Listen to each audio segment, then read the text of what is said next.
సంవత్సరం 10,000 ప్రతి కుటుంబానికి ప్రభుత్వం ఇచ్చారని చెప్తుంది. అవి మీకు ఏమైనా అందాయా సార్? వరద బాధితుల గురించి 10,000 రూపీస్ అంటున్నాడు.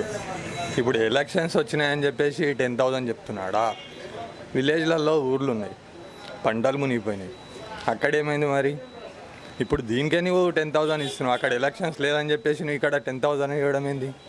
ఇక్కడ ఉన్నాయి, ఇక్కడ 10,000 ఇస్తున్నావు, అక్కడ లేదు, అక్కడ ఇవ్వట్లేదు. రైతే వెన్నుముక్క దేశానికి, మరి అది పరిస్థితి ఏంది మరి? మీ సేవ దగ్గర ఎలాంటి ఇబ్బందులు ఎదుర్కొన్నారు సార్ మీరు? మీ సేవ దగ్గర సామాన్యుడికి అయితే ఫుల్ ఇబ్బంది. ఫామ్స్ పట్టుకొని ఆల్రెడీ మీరు చూసి ఉంటారు, చాలా ఇబ్బందులు ఉన్నాయి. లాఠీ చార్జీలు చేయడం జరిగింది, కొందరు హాస్పిటల్కి వెళ్ళారు, చాలా ఇబ్బందులు అయినాయి. నాకు తెలిసి మాత్రం ఇది కరెక్ట్ ప్రాసెస్ కాదు. ఇప్పుడు ఎలక్షన్ కోడ్ పెట్టడం ఇంత తొందరగా నీకు ఎవరు పెట్టమన్నారు? ఎలక్షన్ కోడ్ 10,000 ఇస్తున్నావు, ప్రాపర్గా అయిపోయాక తర్వాత పెట్టు. నీ 10,000 ఇస్తే మాకు ఓట్లు పడతాయని చెప్పేసి ఇది ఒక ఎలక్షన్ జిమ్మిక్ లాగా అనిపిస్తుంది మరి సామాన్యునికి అయితే. సార్ ఇంకో విషయం, ప్రతి డివిజన్కి 450 కోట్లు పెట్టి అభివృద్ధి చేస్తూ ఉంటుంది సార్ ఈ ప్రభుత్వం. ఆ అభివృద్ధి మీకు ఏమైనా కనిపిస్తుంది సార్ మీ డివిజన్లో?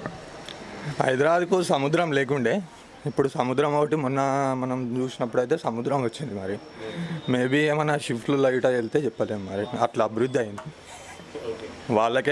వాళ్ళకే తప్ప డివిజన్ వాళ్ళకు కార్పొరేటర్లు తప్ప ఇంకా డల్లాస్ అయిపోతుంది హైదరాబాద్, అట్లా ఉంది. మొన్న వర్షంలో అయితే అందరూ చూసారు కదా. వరద బాధితుల కోసం అందించిన ఈ సహాయం పార్టీ నేతలే తిన్నారని ఒక అభియోగం ఉంది సార్, దానిపైన మీ అభిప్రాయం?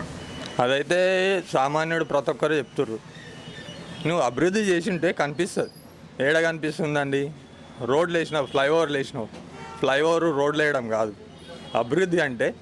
గల్లీలలో వర్షాలు పడ్డా వెళ్ళిపోయేటట్లు అభివృద్ధి ఉండాలి. మొన్న వర్షాలకు ఎంత ఇబ్బందులు అయినాయి అందరూ చూసి ఉంటారు. సముద్రం ఒకరొకరు స్విమ్మింగ్ చేశారు, అంత అభివృద్ధి ఉంది హైదరాబాద్. లాస్ట్ టైం ఇదే GHMC ఎన్నికల్లో 1,00,000 డబుల్ బెడ్రూమ్ ఇల్లుని మేము ఇస్తామని చెప్పింది సార్. అవి మీకు ఏమైనా అందాయా సార్? అవి ఇంతవరకు పోతుంటే మొత్తం అన్నీ కనిపిస్తున్నాయి, అన్నీ అవే మొత్తం డబల్ బెడ్రూమ్లు తప్ప ఇంకా వేరే ఏం కనిపించట్లేదు. పోతుంటే రోడ్ పోతే ప్రతి ఒక్క డబల్ బెడ్రూమ్. అవి వేడున్నాయో ఎక్కడున్నాయో ఎట్లా ఉంది చూద్దామని పోతే కూడా కనిపించట్లేదు. అది పరిస్థితి. సార్ ఈ ఎలక్షన్స్లో ఏ పార్టీ లీడ్ తీసుకోపోతుంది సార్?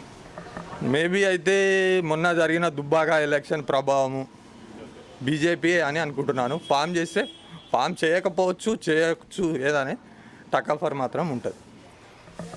దుబ్బాక ఎలక్షన్స్లో ఓడిపోవడం వల్ల ఈ ఎలక్షన్స్ని అతి త్వరగా తీసుకురావడం జరిగిందని ఒక అభిప్రాయం సార్, దానిపైన మీ అభిప్రాయం? అది బరాబర్. దుబ్బాక ప్రభావం పైననే ఇది తొందర తీసుకొచ్చిండు. తొందర 10,000 వేయడం పెట్టిండు, అవన్నీ చేసిండు. మరి 10,000 వరద బాధితుల సాయం ఇస్తున్నావు, మరి విలేజ్లో ఏమైంది? విలేజ్లో ఒకటి ఇవ్వాలి కదా. వరద బాధితులు అంటే ఓన్లీ హైదరాబాద్ ఒక్కటే కాదు కదా, మెయిన్ విలేజ్కి అసలు ఏమీ లేదు. అది పెద్ద మైనస్ పాయింట్ కదా. నువ్వు ఎలక్షన్ దృష్టిలో పెట్టుకొని నాకు అక్కడ జరిగిన ఇది ఇక్కడ జరుగుతుందని చెప్పేసి తొందర రావడము, తొందర ఇవ్వడము. మీ సేవల దగ్గర పబ్లిక్ సామాన్యుడు ఎంత ఇబ్బంది పడ్డారండి, అది కరెక్ట్ కాదు కదా.